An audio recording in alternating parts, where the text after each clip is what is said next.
ములుగు జిల్లా వ్యాప్తంగా భారీ వర్షాలు కురిశాయి. వడగండ్ల వానకు మంగపేట మండలం మల్లూరు మెట్లగూడానికి చెందిన నరసింహరావుకు చెందిన పంట నేల కొరగడంతో పురుగుల మందు తాగి సూసైడ్ అటెంప్ట్ చేశాడు. తీవ్ర అస్వస్థకు గురైన అతన్ని వరంగల్లోని హాస్పిటల్కు తరలించి చికిత్స అందిస్తున్నారు. విషయం తెలుసుకున్న బీఆర్ఎస్ నేతలు అతన్ని పరామర్శించారు. ప్రభుత్వమే అతన్ని ఆదుకోవాలని డిమాండ్ చేశారు. మేలు మొత్తం పడిపోయింది.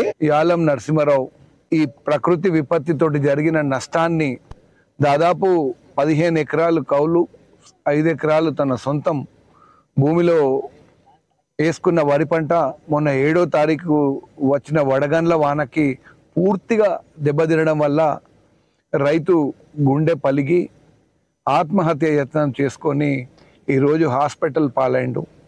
చాలా బాధాకరం.